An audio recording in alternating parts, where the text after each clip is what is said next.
Hello friends, welcome back to my channel. आज हम करेंगे पार्ट 4 जो हम कुछ इंपॉर्टेंट क्वेश्चंस कर रहे हैं फॉर द एचटेट। उसमें मैं 16 क्वेश्चंस करवा चुकी हूँ। Now moving for the 17th question. इसमें हमें एक इक्वेशन दी हुई है क्वेश्चन में और इसमें हमें इंडिविजुअल एरर्स दिए हुए हैं ए बी सी डी में। हमें निकालने हैं एरर्स इन पी। तो हमें यहाँ पर क्या है, फॉर्मूला दिया हुआ है। इसको निकालते कैसे हैं? अगर हमें परसेंटेज एरर इन पी निकालना है तो percentage error in A multiply by power जो भी ए पे है, बी में percentage error multiply by power, C में percentage error multiply by power, D में percentage error multiply by power. Power का मॉड लेना है, पावर नीचे या ऊपर कोई फ़र्क नहीं पड़ेगा। तो इन सबको वैल्यू पुट करेंगे, परसेंटेज एरर इन पी निकल जाएगा 13%। This is the only question जो एरर में से बनता है। तो एरर को पूरा करने के बजाय आप इस क्वेश्चन पे रिलाई कर सकते हो। Moving to next question. एक 2 एम्पियर का करंट है, is flowing through 2 different circular loops. उनका रेडियाई है 1:2 में। तो हमें उनकी मैग्नेटिक मूवमेंट निकालनी है। मैग्नेटिक मूवमेंट का फॉर्मूला क्या होता है? I × A। ए क्या होता है? एरिया। एरिया को लिख सकते हैं πr²। So R is in ratio 1:2। यहाँ से m1:m2 हम निकालेंगे तो हमारा आ जाएगा दिस 1:4। Next question. एक फोटोन और एक इलेक्ट्रॉन है जिनका मास है और उनकी रेशो निकालनी है λp/λe की। ये बहुत इंपॉर्टेंट क्वेश्चन है। इसका आंसर जो है की में ये है, बट इन एक्चुअल इसका आंसर ये आएगा।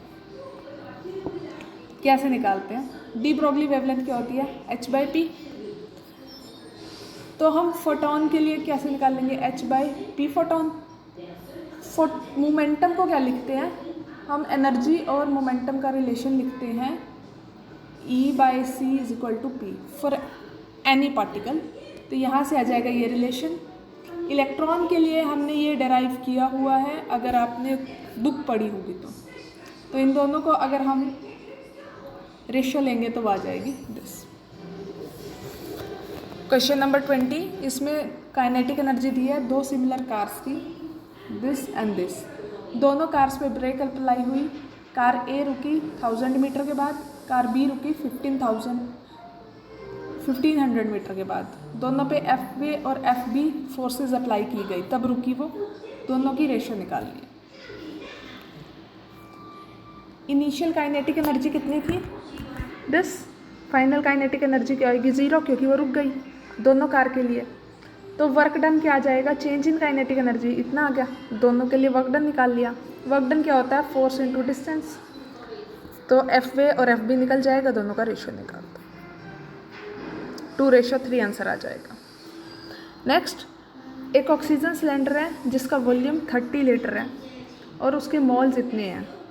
कुछ टाइम के बाद कुछ ऑक्सीजन उसमें से निकाल ली गई। उसका गेज प्रेशर 11 एटमॉस्फेरिक प्रेशर हो गया और टेम्परेचर हो गया 27 डिग्री सेल्सियस।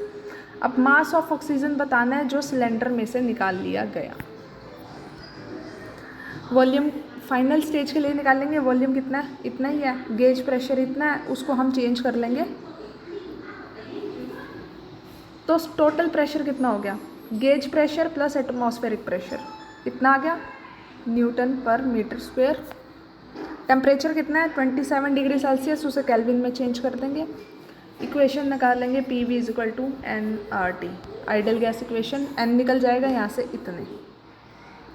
इनिशियली उसमें इतने मोल्स थे, इतने मोल्स अब हैं, तो कितने मोल्स निकले? इतने मोल्स निकाले गए। हमें तो मास बताना है ना ऑक्सीजन का, तो इतने मोल्स निकाले गए।